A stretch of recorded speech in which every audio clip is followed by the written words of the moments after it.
cái lúc lăng nhận bài tay dài thà bài mà mất chân để ạch sát tem đó mà vốn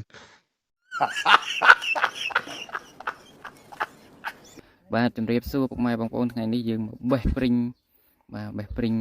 រដូវនេះគឺជារដូវដែលផ្លែព្រីងតាមស្រែតាមអីយើងវាផ្លែប្រងព្រាតបាញ់ហ្នឹងបងប្អូនហើយឥឡូវនេះក្មួយខ្ញុំកំពុងតែឡើងបេះហើយ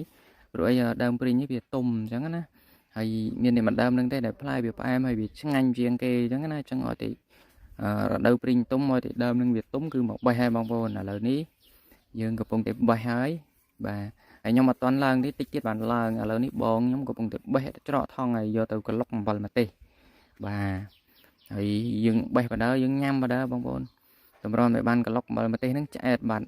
ដោយបងប្អូនឃើញយើងព្រីងវាផ្លែទុំល្អណាស់បាទវាទុំអត់ទាន់អស់ឡើយទេវាទុំមួយប៉ុន្តែ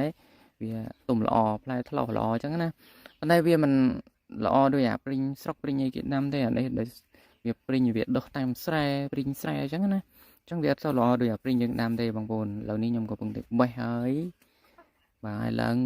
ដើមរៀងខ្ពស់ដែរដើមវាធំអញ្ចឹងណាហើយយើងបេះដល់2 3នាក់ឲ្យបានផ្លែតែបន្តិចមួយបងប្អូនដោយសារអីដោយសារតែអ្នកកាន់ថងឡើងទៅអ្នកកាន់ថងកាន់មិនជាប់របូតធ្លាក់មកចូលស្រែខ្ចាយវិញនឹងអស់ហើយឥឡូវយើងសល់តែបន្តិចទេយកមកក្លុកអំបិលម្ទេសបាទ là ní bọn nhom của bông để cái lốc ấy mà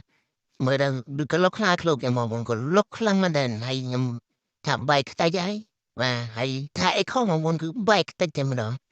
Pring gì sẽ lốc tí quạt đạm mà ta hừng khăm một khăm co đi còn lốc họ to hai bông bồn à lớn ấy là tập hall cứ bài tay chân mà đó mà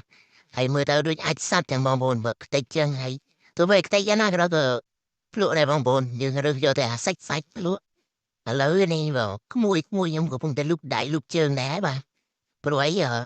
khơi nằm non tụi bay tay chân nó của lụa đây bà rồi Pring mà rồi đỡ bàn này mà hòn anh ấy nhằm lực tầm bốn cái đó bông bồn mà nhưng bạn Pring nhằm lực tầm bốn nhân đó